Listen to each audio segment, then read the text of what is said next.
Across the country, ordinary Americans from all walks of life are taking whatever measures necessary to prepare. I'm preparing my family for the total destruction of the power grid. The Yellowstone supervolcano. A financial collapse. And protect themselves. When survival's the goal, it's into the spider hole. Go fast, fast, fast, fast, fast. Go, go, go, go, go. From what they perceive is the fast approaching end of the world as we know it. So I'm gonna use like this. Next, we go inside the lives of 3 committed preppers I'd say we did pretty good there, don't you? who have devised extensive plans I'm overwhelmed, really, with emotion. About the equivalent of 8 sticks of dynamite. gone to great lengths It's just I love him, and I know he's prepared. and made huge personal sacrifices to ensure their very survival. Ow, I can't believe you just stuck me. The experts will assess their extreme preps and decide if they have what it takes to face Armageddon and to survive. 2, 3 shots, you're gonna be split in half. This is Doomsday Preppers.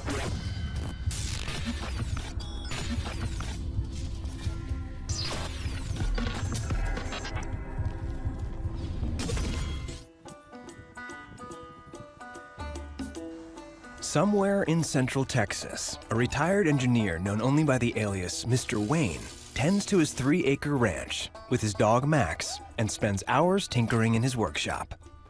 Mr. Wayne keeps his real identity a secret because he's a prepper working on a plan that requires the element of surprise. I'm preparing for China's domination of the world's economy. And time's running out.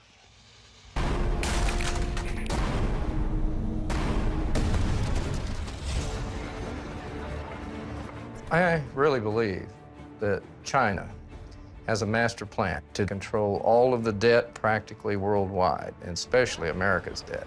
They saw that they could use our own system of capitalism to destroy us. China's out for themselves. The American dollar is going to be worthless. People are going to panic.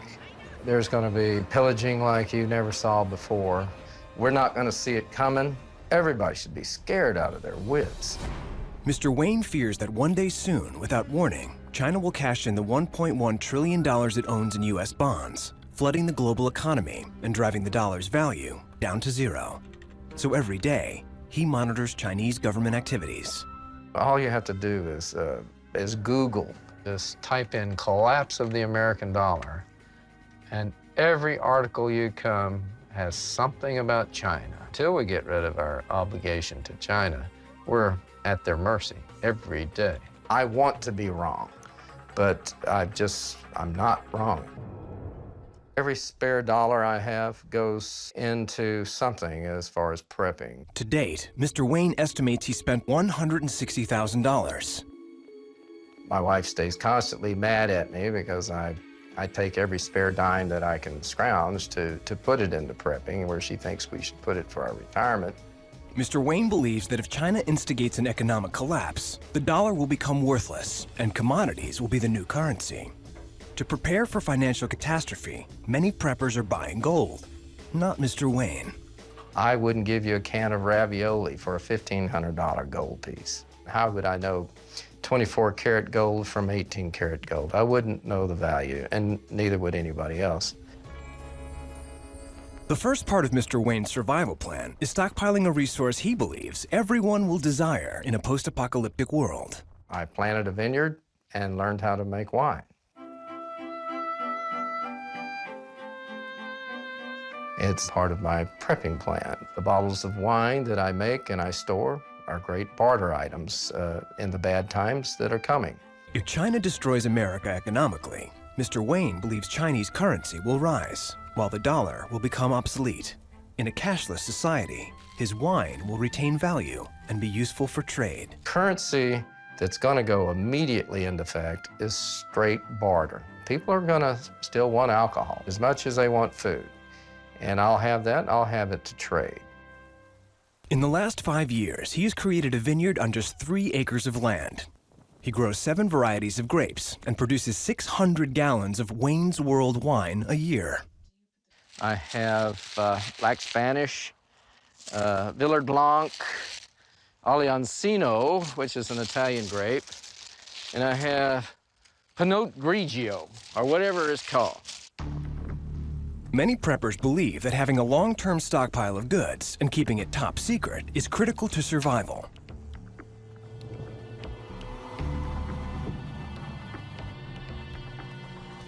Mr. Wayne is 100% top secret. Hidden 5 feet below this building, he keeps a 550-bottle bartering inventory.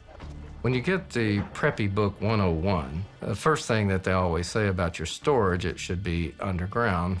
The foundation of the cellar is a 20 by 8 sea container that was installed over the course of 2 months for $13,000. It's a good hiding place, and it's cool. The structure maintains a cool, constant temperature, ensuring his bartering wine stays good until doomsday. As long as you can keep the temperature below 70, it's preserved forever. Mr. Wayne doesn't just keep wine in his cellar. He has stockpiled enough food to feed he and his wife for a year. Among his supplies are cans of soup, ham, and lots of dog food that isn't just for his dog, Max. This is my favorite. It's chicken morsels, and they're just really good. Canned dog food is not regulated by the FDA for human consumption, but it does contain protein and around 300 life-sustaining calories a can. It's got soybean, it's got chicken, it's got corn.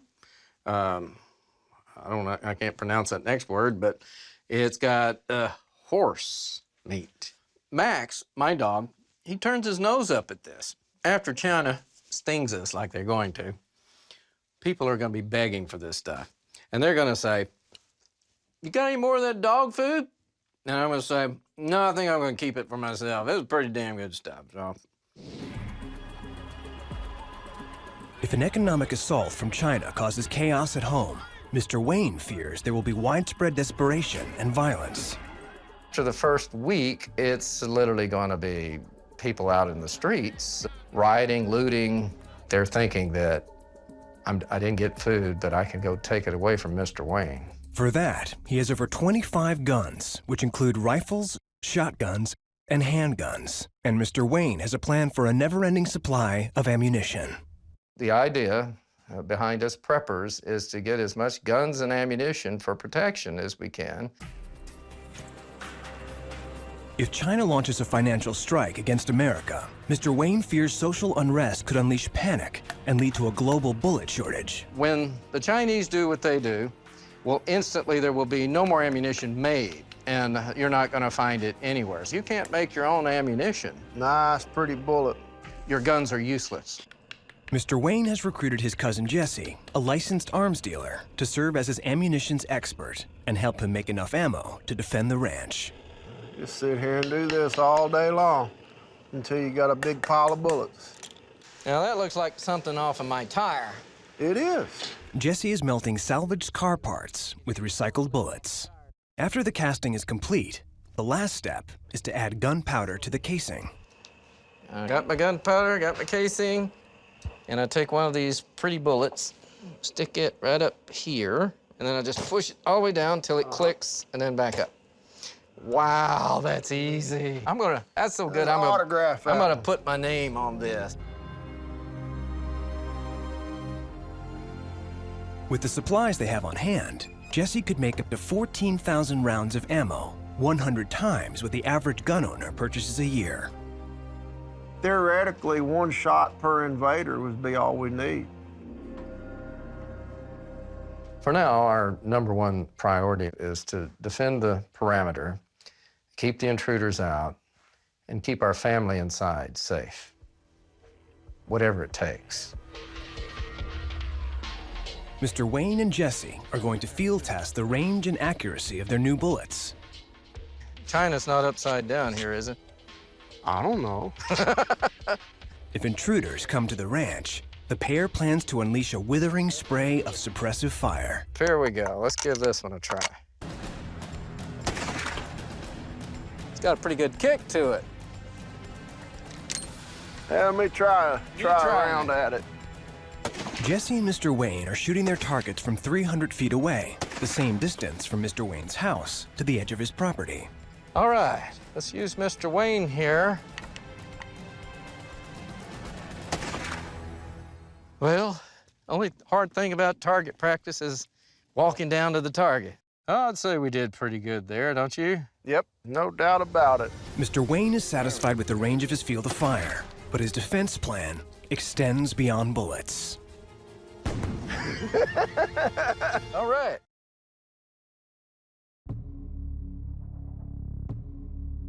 Texas prepper Mr. Wayne will stop at nothing to defend his ranch if China launches an economic assault.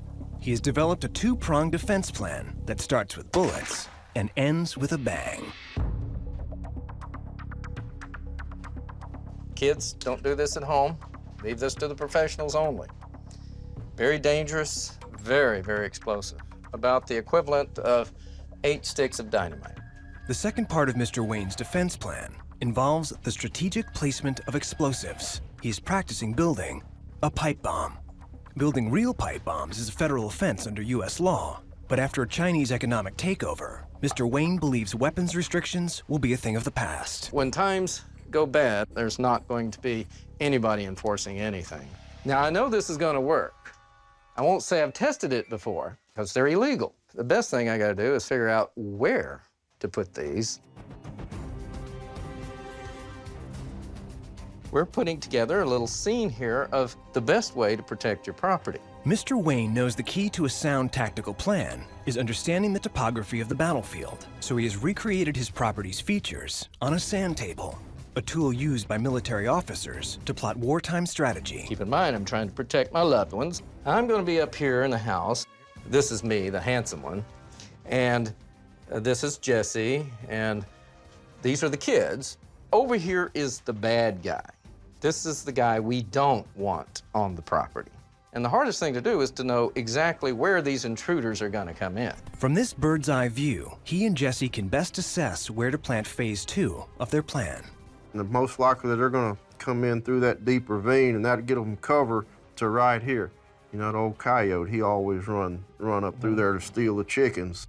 The moment an intruder is sighted, Mr. Wayne and cousin Jesse plan to lay down suppressive fire. The initial hail of gunfire will drive an enemy to the only cover available. We're ready for whoever's going to come here. But on Mr. Wayne's ranch, there is no safe cover. The boulders are rigged to explode with homemade pipe bombs. In military terms, the attacker has entered the kill zone. All right. Ready?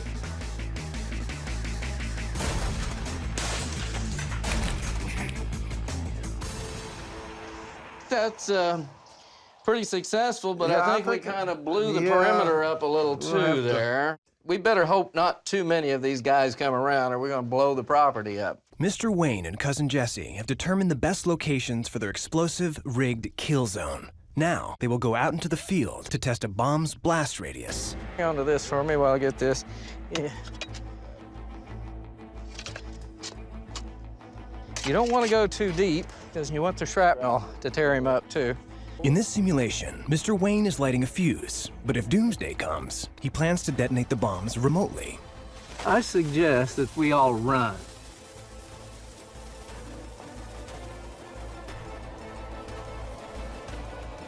You better get around here before it goes off. Come on. All right, it's...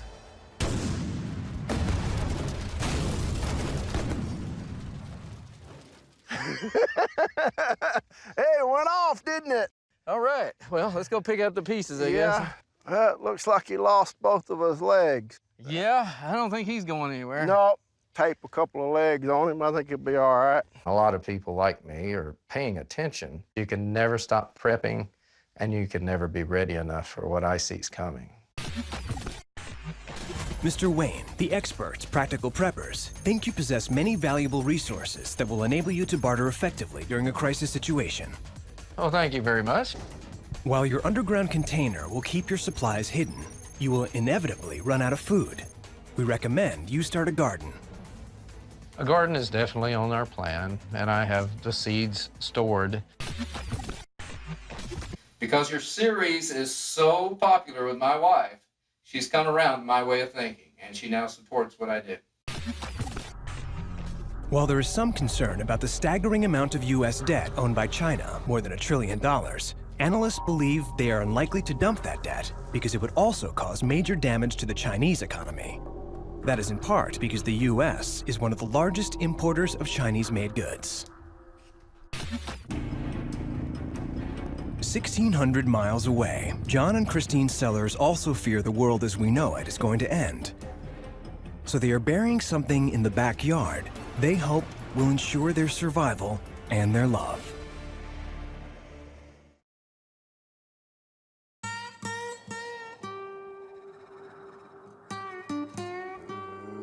You ready to ride, baby? I'm ready. John and Christine Sellers live on a 4-acre homestead in rural Pennsylvania. We are the silent majority. We're just like everybody else. We get up, we go to work, we pay our taxes, we work for everything we have, and we will defend it. All right, honey bunny, you ready to give it a try? Most weeks, the Sellers take their Harleys on a ride through the forested hills that surround their home. But today's ride will be their last.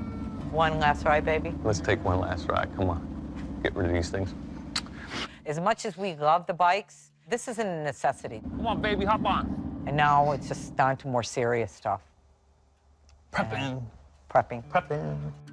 John and Christine are selling their bikes and foregoing any luxuries, all so that they can survive the end of the world. You're gonna do some serious damage with this.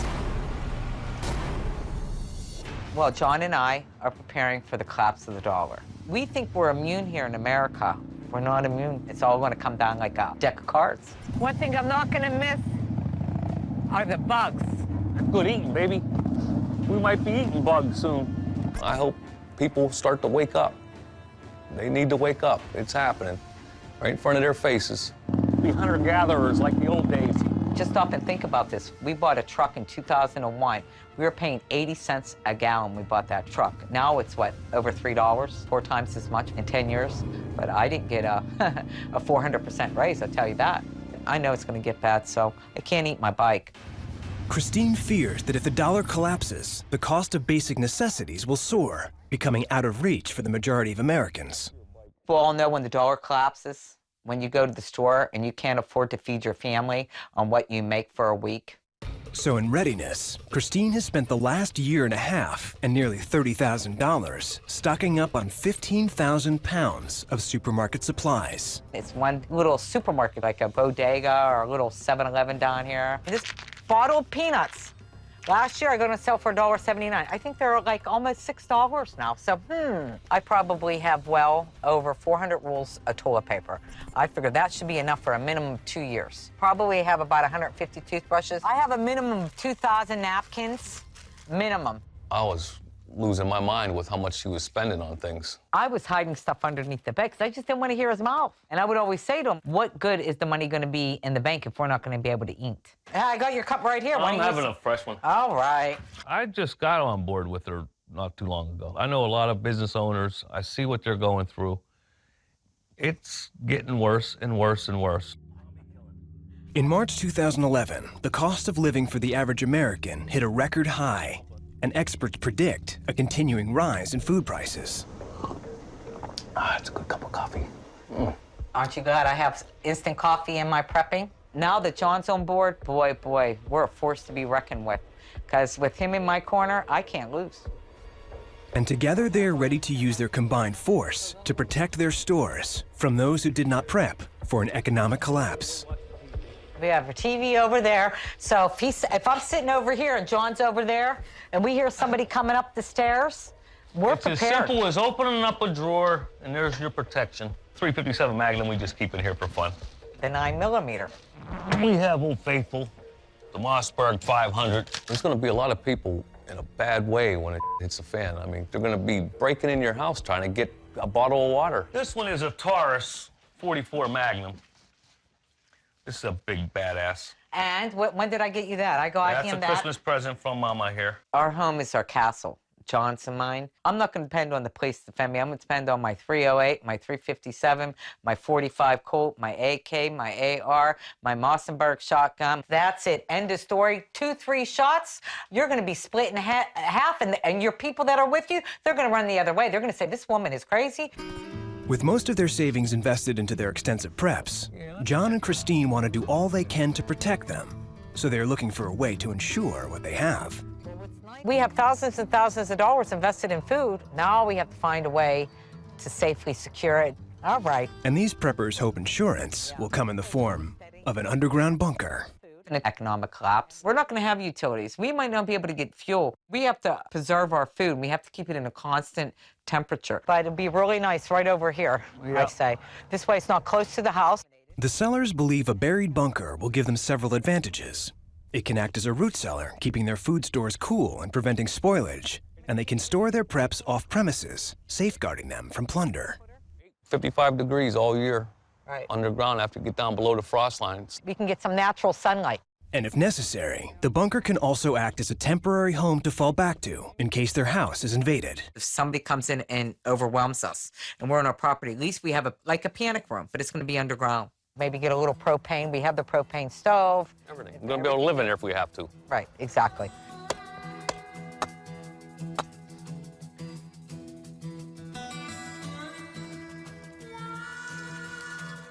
Wow, gives us a lot of space.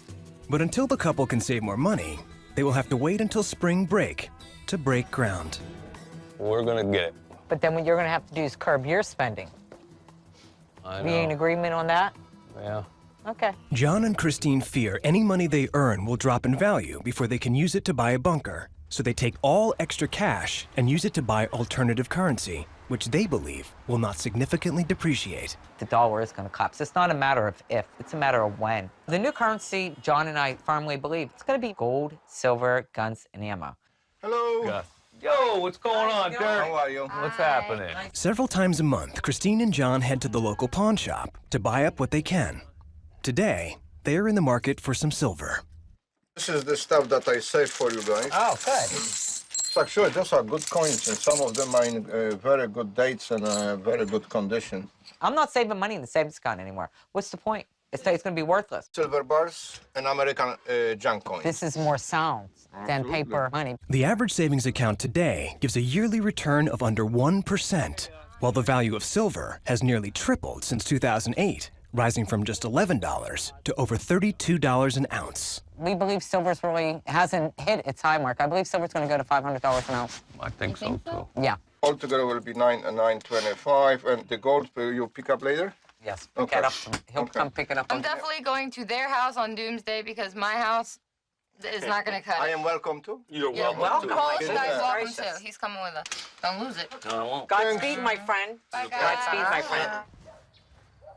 Once at home, Christine and John deposit the pawn shop silver into their own version of a prepper's bank.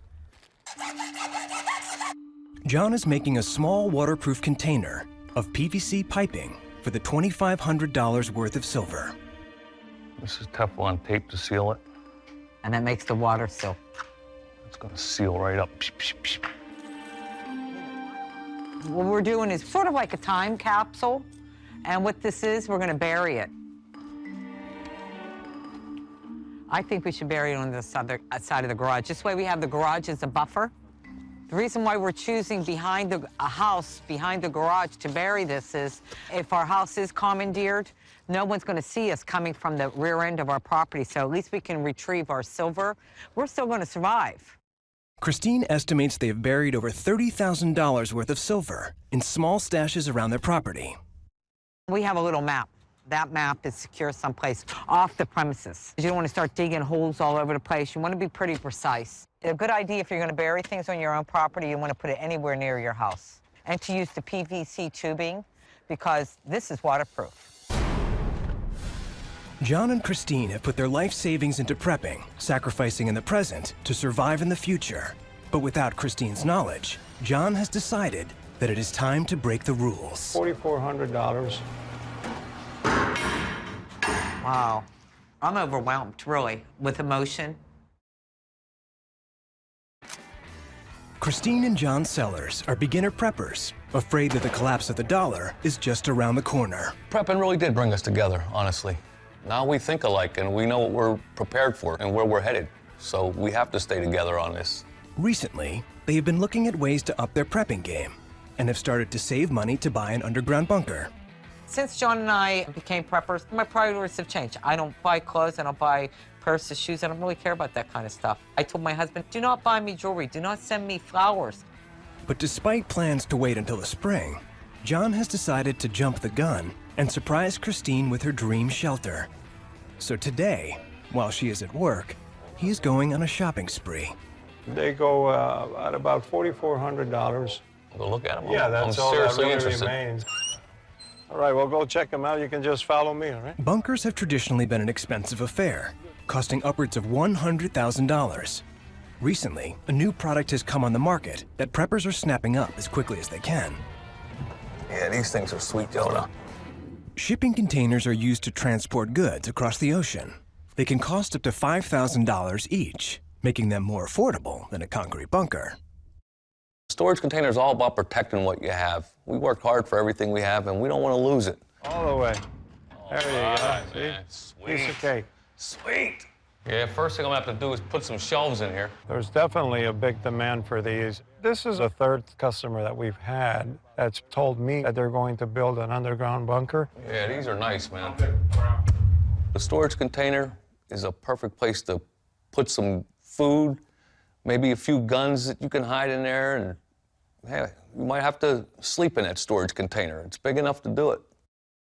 Because they are built to cross the ocean, shipping containers are durable and watertight, making them attractive building materials for preppers. Yeah, this is gonna be a surprise. I want this at the house before the wife comes home. Thanks, man. Showing me around, man. Appreciate it, man. With the deal done, John organizes same-day delivery, scheduled to arrive just an hour before Christine gets home. Sweet.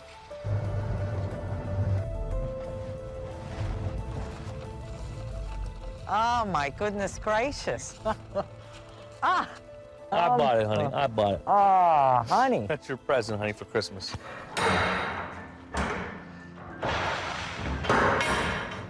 Wow. Think you'll get your stuff in there? I'm just like, I'm in shock. We're professional preppers with this. We went from the novice maybe to the semi-pros. This is beautiful. This is better than a 5-carat diamond ring to me or the Tiffany stone, because this is survival. Survival, baby. This is the best you could have ever done, really, honestly. We need it, right? We needed it. It's practical. I'm overwhelmed, really, with emotion, really. Toast.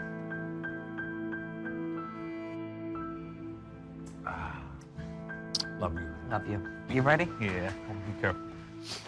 Wow. Nice, huh? Wow.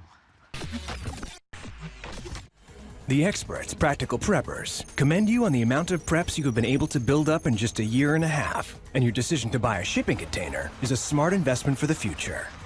I like that. However, despite your extensive food preps, you must face the reality that they will eventually dwindle. You need a resupply plan in the form of gardening or hunting to see you through a long-term crisis. I have hunting skills, and I can hunt and do hunt. And also, we have seeds, and we're going to prepare a garden. As preppers, we know that that's one skill we do lack. We purchased a lot more seeds to make a large garden, and we're going to can a lot of the vegetables. That's what our plans are. We hope all the rest of America does the same thing. Do the best you can to get through the hard times that are coming.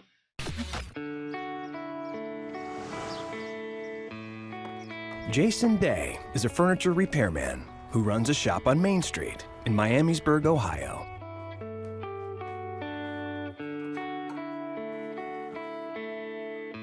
It's always a new piece of artwork to me. Every piece I lay my fingertips on. My mother says, from God's eyes to my fingertips. Jason's lived his whole life in this part of Central Ohio. He met his wife here and had his kids here, each one born on a holiday. She was born on Flag Day, he was born on Valentine's Day, and he was born on New Year's Day. And her last name's Day.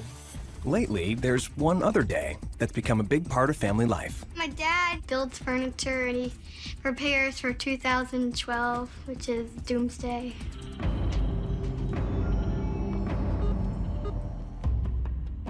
If being prepared is crazy, then I'm a crazy man because I'm definitely one of the most prepared people in the world. Because we prep, we've lost cars, we've lost houses. We've taken a real big loss at home.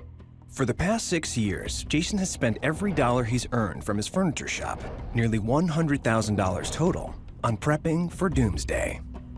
My wife, when we first got together, we traveled a lot, went to Disney World, Florida, actually enjoyed ourselves. And now, instead of going to Disney World, we'd rather buy a case of dehydrated food or buy a case of water or a couple gas masks, chemical suit, whatever needs to be to get the job done. Jason's wife, Tanya, works full-time in a medical lab to cover all the household bills. Right now, because the world's not coming in, it's kind of bad because I would like to go on vacation and my kids would too. But if the President of the United States came on the air and said, okay, I need you guys to evacuate now or you're gonna die, I know that me and my kids would be just fine. Devoting half the family's income to prepping is a matter of personal responsibility for Jason. From his storefront on Main Street, he believes he's already seeing signs that dark days are coming. Okay. Okay. My doomsday scenario is the economy collapsing. 6, where am I at? 1, 2, 3, 4, 5, 6. No, you skipped this one. There's thousands and thousands of people out there without jobs. Dayton, Ohio is nothing but a manufacturing city. We're not manufacturing nothing. I'm about to give you a good lesson. You know what happens when you work real hard your entire life? You get a lot of money. Someone reaches over and takes it all. Brand new facilities to make vehicles are being shut down, and all those people don't have jobs. People are going to be starving. I think we're already on a spiral downhill, counting on other countries for our resources and our food that could bring death and doom to, many people in the United States. Jason is determined to get his whole family through an economic apocalypse. But as his prepping intensifies, are they up for the challenge? Gas mask drills. It's just I love him, and I know he's prepared. Furniture repairman Jason Day believes America faces a financial collapse that will end life as we know it, and he's not alone. 51% of Americans believe we might face a catastrophic economic meltdown in the next 25 years. Every great nation has always come to an end. America's just the same way. DJ, you know if the metal detectors are working? Yeah, they should be. If the dollar does drop, one way to buy food or to buy gear or even just to make it day for day will be trading gold and silver and precious metals. Right now I have $1,000 to $2,000 worth of gold and silver. I think we should take the metal detectors out there and see if we can find anything. Jason uses weekends to train his kids to find more gold for the family's doomsday coffers. All the vacations that we have to give up, it's only right that we can do some things fun on the weekend. Make sure he gets a seatbelt on. About 3 years ago, it was supposed to be a family vacation where we had fun. We did the Indiana Zoo, but it ended up being to where we were prepping, to where we went and we looked for rocks and gold. You guys ready to go pan for some gold? Yeah. It was fun. At least we got to go to the zoo. Gold isn't abundant in Ohio, but Jason hopes his family can find enough to help finance their preps. Wait, push it. Back. Yep, there's something right here. Check it out. We found a quarter. Off a little bit. Stick it down in here, get some fresh water, slosh it around a little bit, and let it go over those cracks. The reason we let it run over those cracks is because gold weighs more than other minerals, so the gold will get stuck in the cracks. If we had gold and if the economy was to break, I would have some type of bargaining chip, something to trade for food and something to use for bartering. There's some gold dust right there. There's 2 specks of gold right there. One there and one there. That's real gold. After hours of prospecting, the Days are headed back to town to assess their find. My kids and I have been out prospecting here in Centerville, and we think we found a few flakes of gold, and we were just curious on if there was any value to it.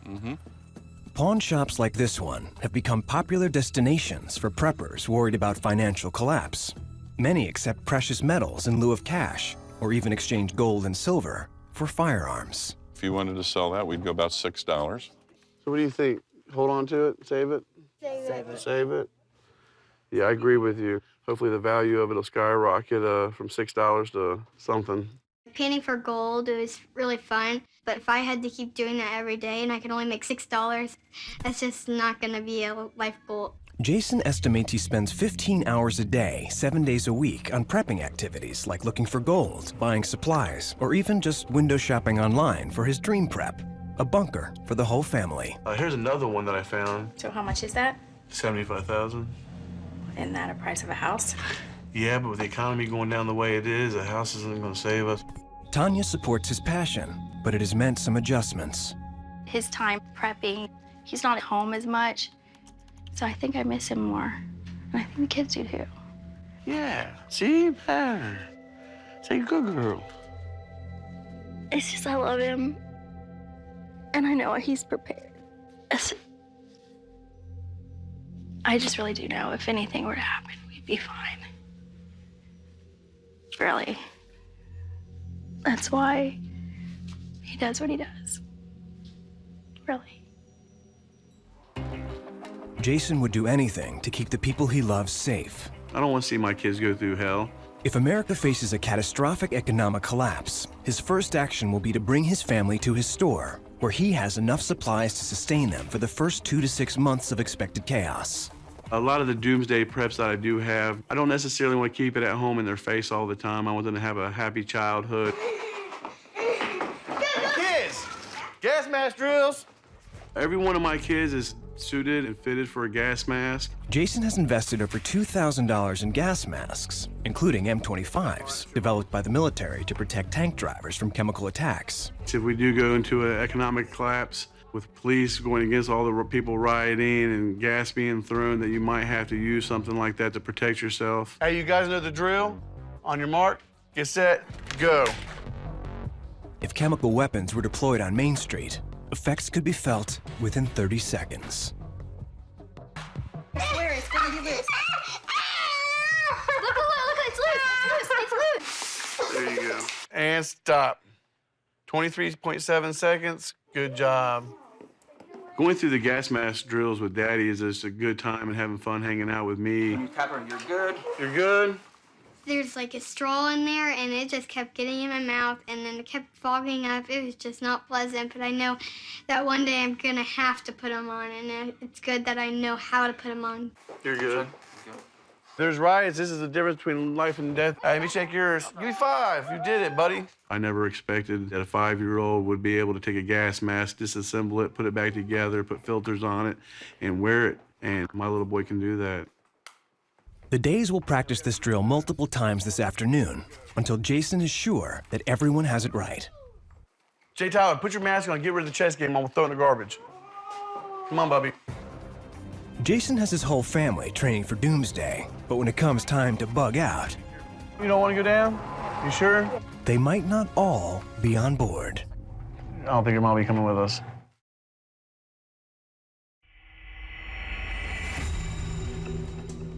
Furniture repairman Jason Day believes that the American economy is headed for disaster. He fears a catastrophic financial collapse will start in 2012 and end life as we know it. Many preppers spend hours researching bug-out locations near and far.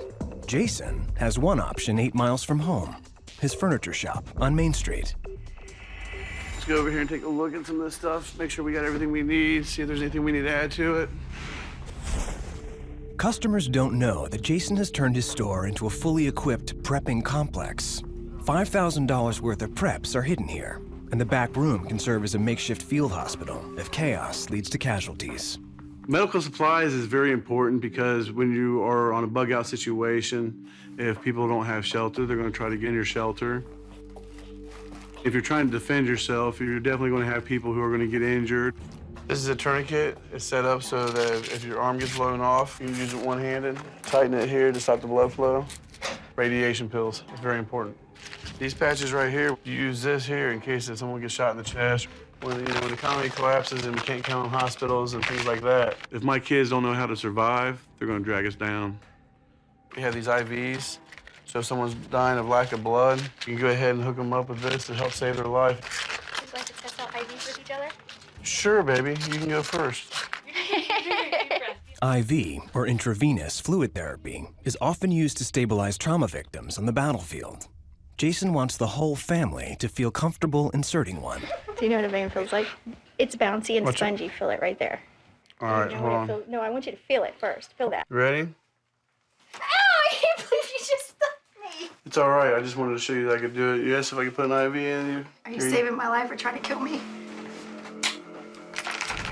Preppers usually prefer isolated bug-out locations away from people, but Jason's store on Main Street is highly visible. He hopes he can turn this liability into an advantage. If desperate people try to flee the city after an economic collapse, Jason and his family can head for its center and hide in plain sight in the shop's basement. When it hits the fan, I want to be underground because it's more secure. People can't see you, and if they don't know you're there, your chances of surviving just went up 100%. Going underground is Jason's ultimate survival plan. His family can effectively disappear here, safe from becoming targets for the unprepared, and with easy access to all of the town's infrastructure. On the ground today? We sure are, buddy. I don't want to go downstairs. It's scary down there.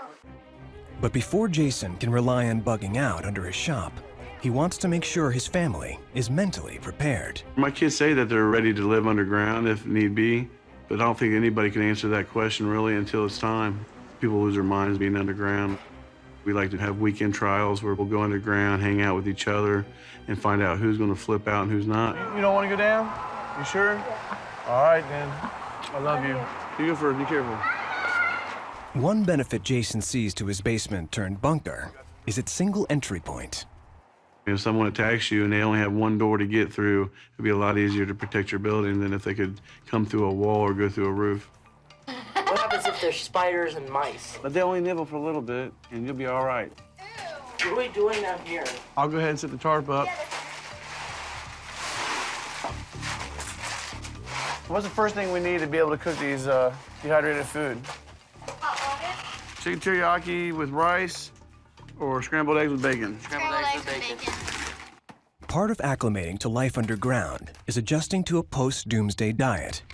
So what we would do is we'd boil this water. I went ahead and I heated it up for us before we got down here. Jason is serving his kids freeze-dried food, a prepper staple because it's compact, lightweight, and keeps for years.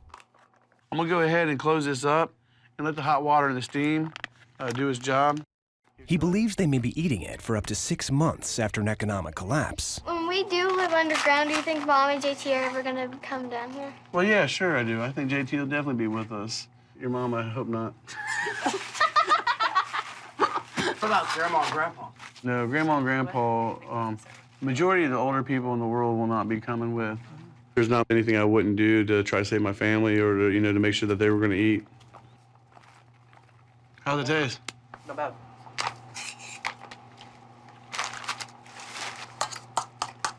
It's actually pretty good. Try it.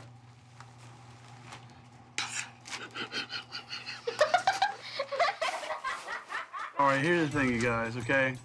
If something happens to us and we really have to go underground, Jay Tyler and your mom may not want to go, but when they see that it's the only choice that they have and their family's going with, they'll probably be with us.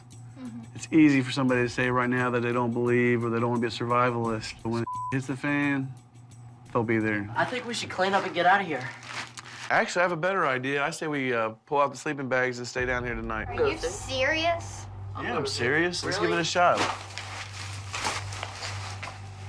Listen, I know that this isn't gonna be no piece of cake, but by the time Doomsday rolls around, you guys will be pros at it, and we'll be all right. I'm gonna go shut the door. I'll be right back. People ask me all the time, what if you're wasting your time? Well, let me ask you, what if I'm not wasting my time, and what if you're about to starve to death or your kids are about to starve to death? I've got family members who get mad at me and come up to me like, hey, Jay, you gonna take us in the bunker with you? Let's think about that. If I prepared my entire life, if I start pulling people in there with me who have never prepared a day in their life, I'm just gonna kill the people who are prepared for.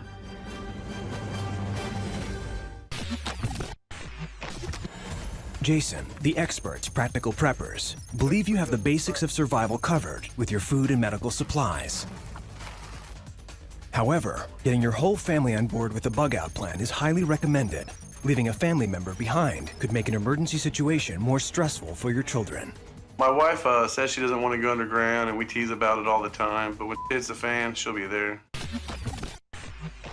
While hyperinflation and severe economic depressions have occurred, destroying entire nations' monetary systems, economists generally agree that the United States has sufficient fail-safes in place to avert such a disaster.